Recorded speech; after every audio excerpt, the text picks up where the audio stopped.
Halo, selamat malam. Welcome back to my YouTube channel. Ini tuh sudah jam 11 malam. Dan ini tuh aku baru mau masak. Ini menunya itu ada petenya ya. Jadi hari ini tuh aku masaknya malam-malam karena besok aku tuh berangkatnya sepertinya pagi. Jadwalnya kayak belum keluar. Jadi harus lihat di grup dulu ya guys ya. Karena aku tuh berangkatnya kadang jam 7, kadang jam 8, dan kadang jam 9. Kalau menurut kalian itu ya, setelah menikah, itu teman kalian itu tambah banyak apa tambah sedikit? Untuk temen loh ya. Kalau untuk aku pribadi, yang hanya sekedar untuk teman, setelah menikah itu sebenarnya teman tuh tambah banyak. Karena teman dari suami, terus teman dari saudara-saudara dari pihak suami dan lain sebagainya itu kita tambah kenal dengan banyak orang. Jadi untuk teman yang sekedar say hello aja itu pastinya tambah banyak setelah menikah. Cuma kalau untuk yang teman deket banget itu malah semakin sedikit sekali. Karena setelah menikah itu kan teman terdekat kita sebenarnya itu ya suami kita sendiri. Karena apa-apa itu kan kita itu ketemunya lebih banyak sama suami dibandingkan sama sahabat kita.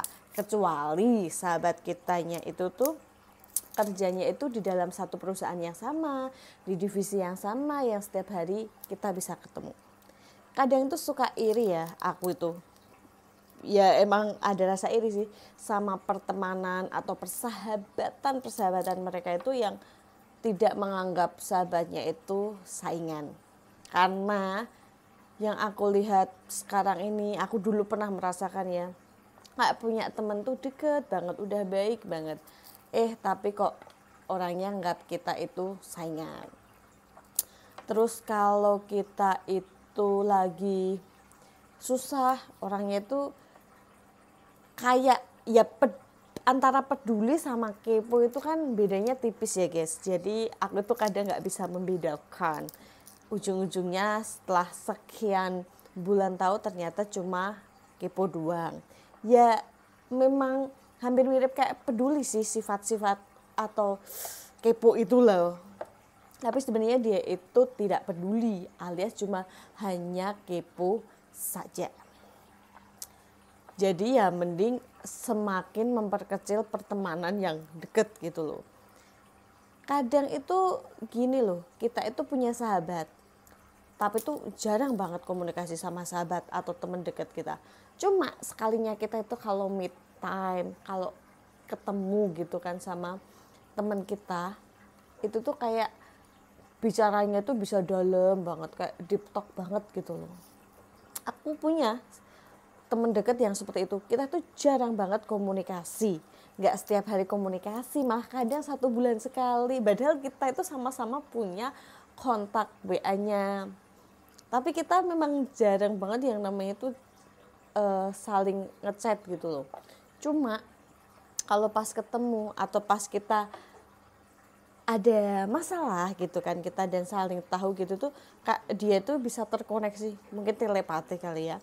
Jadi tuh ketika kita ketemu atau ngobrol gitu tuh berasa dalam banget, kayak cuma saling diem-dieman atau lihat-lihatan tuh kayak udah tahu gitu loh kalau kita itu lagi punya masalah atau lagi mau menceritakan suatu, itu tuh kayak tahu banget. Memang teman banyak itu kadang menguntungkan, kadang juga tidak. Mungkin untuk beberapa orang gitu kan yang belum pernah mengalami kejadian mungkin yang tidak enak, menganggap banyak teman tuh it's okay. Oh iya, memang dulu pun aku beranggapan seperti itu. Kalau untuk sekedar teman itu banyak itu nggak masalah. Cuma kadang kita itu dihadapkan di suatu permasalahan gitu kan ya. Permasalahan yang kita itu kalau minta bantu sama teman itu tuh satu pun teman tuh kadang tuh nggak ada bisa yang membantu. Jadi ujung-ujungnya itu yang membantu malah dari keluarga kita sendiri. Aku pribadi itu lebih mengutamakan keluarga dulu daripada mungkin temen atau yang lainnya gitu loh. Karena aku pernah di posisi yang terpuruk gitu, yang ngebantu aku ya cuma keluarga gitu. Temen pada saat itu ya hanya sekedar kepo tadi. Yang aku pikir tuh ternyata mereka peduli, ternyata kepo. Karena kalau kita setelah menikah, kayak yang aku omongin tadi, yang paling terdekat itu kan suami kita, apa-apa ceritanya juga ke suami kan. Jadi itu berasa kalau bukannya nggak terlalu butuh teman deket banget gitu kan ya. Cuma kayak teman deketnya itu ya udah hanya suami sama yang teman dulu udah deket, untuk kayak ngebuka atau mencari teman dekat yang baru lagi. Itu tuh kayak udah nggak usah lah seperti itu. Ini tuh hanya pendapat aku ya, karena setiap orang kan pastinya punya pendapat yang berbeda-beda. Ada yang dulu itu sahabatnya atau teman dekatnya dikit, sekarang jadi banyak, itu juga ada. Kalau yang aku alami sih seperti itu, jadi semakin sedikit. Karena aku tuh kalau pergi-pergi juga sama suami gitu, jarang pergi sama yang namanya teman, kecuali memang ada acara gitu kan ya, acara misalnya acara di kerjaan atau mungkin teman yang lama terus menikah dan lain sebagainya, itu baru bisa ketemu sama yang namanya teman-teman. Tapi untuk setiap harinya, karena waktu itu dihabiskan untuk bekerja ya, paling banyak kan waktu habis itu ya di pabrik kalau aku, karena aku tuh kerjanya di pabrik gitu. Ketemu keluarga itu ya kalau udah pulang dari pabrik, apalagi nanti udah kalau tidur nanti bangun kerja lagi, siklusnya tuh kayak gitu. Kalau libur cuma hari Minggu aja, Sabtu kalau berangkatnya siang juga pulangnya itu pastinya sore hari. Banyak perubahan sih setelah menikah itu. Yang dulu kalau kemana-mana itu kita tuh punya yang namanya temen dekat alias bestinya itu banyak. Kalau dulu bisa ngegeng kan, kalau zaman aku pas muda gitu kan ya di usia 20 tahunan gitu kita punya geng gitu. Kalau ngapain kalau pergi kemana pun ya pasti sama teman-teman kita gitu, teman-teman dekat itu loh, sambil foto-foto, nanti beli apa-apa samaan gitu. Kalau sekarang sih udah nikah enggak ya, karena kita punya urusan yang lebih kompleks, ternyata nggak lebih simpel tapi lebih kompleks. Kalau kalian itu punya teman tuh yang kayak gimana sih, yang bikin kalian itu ngerasa nyaman, yang teman biasa atau yang teman deket? Aku itu kayak membatasi loh pertemanan aku sekarang itu, jujur. Jadi dulu itu ya aku bisa deket banget sama beberapa teman deket, sampai main ke rumah, ngapain, masak bareng dan lain sebagainya. Tapi untuk sekarang ini itu sudah tidak sama sekali ya. Setelah menikah itu teman aku tuh kayak emang aku batasin. Kalau untuk kayak teman online gitu ya jarang, paling kan kita komunikasi cuma hanya sebentar-sebentar aja, kalau mereka tanya kita jawab seperti itu ya. Kalau untuk yang teman deket itu udah enggak gitu, kayaknya mah udah tinggal beberapa orang aja, nggak sampai 5 orang teman dekatku itu. Karena itu tadi, kalau pertemanan zaman sekarang itu aku lihat-lihat kayak gitu ya, ngakunya sih teman deket, cuma kalau temennya kesusahan nggak dibantuin, kalau temennya bahagia iri, pengennya menyanyi. Padahal tuh kita itu hidup itu punya tujuan masing-masing.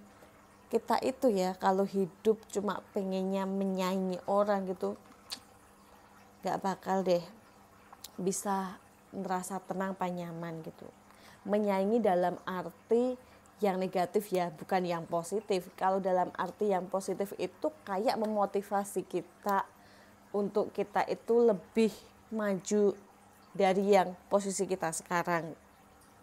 Bukan yang negatif yang oh itu bisa beli ini ngikut sampai kayak gini. Padahal kita tuh sebenarnya tanpa ngikutin itu tuh nggak masalah gitu loh. Cuma kita itu ngerasa kayak apa ya, merasa tersaingi, endingnya gaya hidupnya itu jadi berlebihan. Padahal itu kalau biasa-biasa saja itu sebenarnya tidak masalah asalkan cukup. Harapannya sih ya, kita itu punya teman itu yang kalau kita kasih tahu kalau dia salah itu dia itu nggak tersinggung, nggak baperan, nggak saling iri-irian. Pengen itu punya teman tuh yang seperti itu. Tapi kan kita nggak tahu kan isi hati manusia atau cara kita menyampaikan ke teman kita kalau itu tuh nggak baik. Kadang itu menurut kita baik, belum tentu menurut teman kita baik kan. Banyak kan yang akhirnya tersinggung, jadi terus nggak temenan lagi. Ya daripada kayak gitu, ya mending kita batasin gitu loh, karena kita itu nggak tahu ya isi hati manusia, kadang bisa berubah. Oh mungkin sekarang lagi baik sama kita belum tentu kan berapa bulan lagi atau berapa hari kemudian kadang itu orangnya itu berubah gitu sama kita. Pernah ngerasain yang seperti itu. Jadi aku tuh kayak lebih mewaspadai biar nggak tersakiti lagi, karena secara nggak langsung tuh disakitin sama yang namanya temen deket itu tuh rasanya tuh nggak enak gitu. Kita yang dulunya deket banget terus sekarang bisa menjauh gitu tuh nggak enak. Apalagi mungkin ada orang-orang kan yang tahu tentang persahabatan kita, kadang ditanyain kok sekarang udah nggak sama dia lagi dan lain sebagainya. Itu tuh menurut aku tuh nggak enak banget lah kalau sampai denger seperti itu. Jadi kalau berteman, entah itu teman biasa atau yang teman deket banget ya lebih kayak sewajarnya ya, karena takutnya nanti kalau hubungan kita nggak baik ya, kalau teman kita itu bisa menyimpan aib kita yang dulu kita ceritakan, kalau enggak kayak jadi bumerang untuk diri kita sendiri. Ya kadang memang paling enak itu ceritanya itu kalau kalian deket sama keluarga, lebih enak cerita kalau sama ke keluarga, lebih enak gitu. Kalau sama suami juga lebih enak juga, karena kan kalau cowok itu jarang bergosip ya, kayak beda sama kita kayak saya gini ya sukanya bergosip ria gitu kan, berbeda gitu. Pertemanan perempuan itu lebih ribet sih daripada pertemanan laki-laki. Kalau saya lihat sih seperti itu ya. Karena kalau perempuan itu sedikit-sedikit ya baperan, tersinggung, ya kayak gitu, emosian dan lain sebagainya, nanti sedikit-sedikit nyindir gitu. Kalau pertemanan laki-laki juga ada sih sebenarnya yang seperti itu. Cuma kan kembali lagi ke sifat masing-masing orang. Karena sifat masing-masing orang itu pastinya itu berbeda antara satu orang dengan orang yang lainnya gitu ya. Semoga kita dilindungi ya dari teman-teman yang nggak baik gitu kan, yang mungkin awal-awal baik ternyata ujung-ujungnya nggak baik. Dan menurut aku ya, kalau kita itu punya teman deket itu jangan pernah gitu sampai yang namanya buat pembelajaran sih, kalau aku pribadi ya, kayak pinjam uang kayak gitu, jujur. Karena uang itu bisa merubah segalanya. Satu, ya bisa aja memperbaiki persahabatan biar tambah lebih harmonis atau baik tentunya. Cuma bisa juga itu mah memperburuk, karena banyak persahabatan yang hancur itu hanya gara-gara uang. Buat kalian yang pernah ngalamin silahkan komen di bawah video ini gitu kan. Punya pengalaman apa sih yang gak enak sama yang namanya teman dekat atau teman. Lanjutkan besok. Hari ini tuh aku mau masak lagi. Dan ini itu kucing kesayangan aku. Kemarin aku pernah ceritakan kalau kucing aku dulunya tuh 12, mati 8 ditambah 2. Sekarang tinggal ini loh. Ini tuh dulu diadopsi ya. Yang punya sebelumnya itu pindah kos. Terus ini tuh gak dibawa si Oyen ini. Akhirnya kita rawat. Gak mau Yen. Gak mau. Bye bye. Next kita lanjut di video selanjutnya.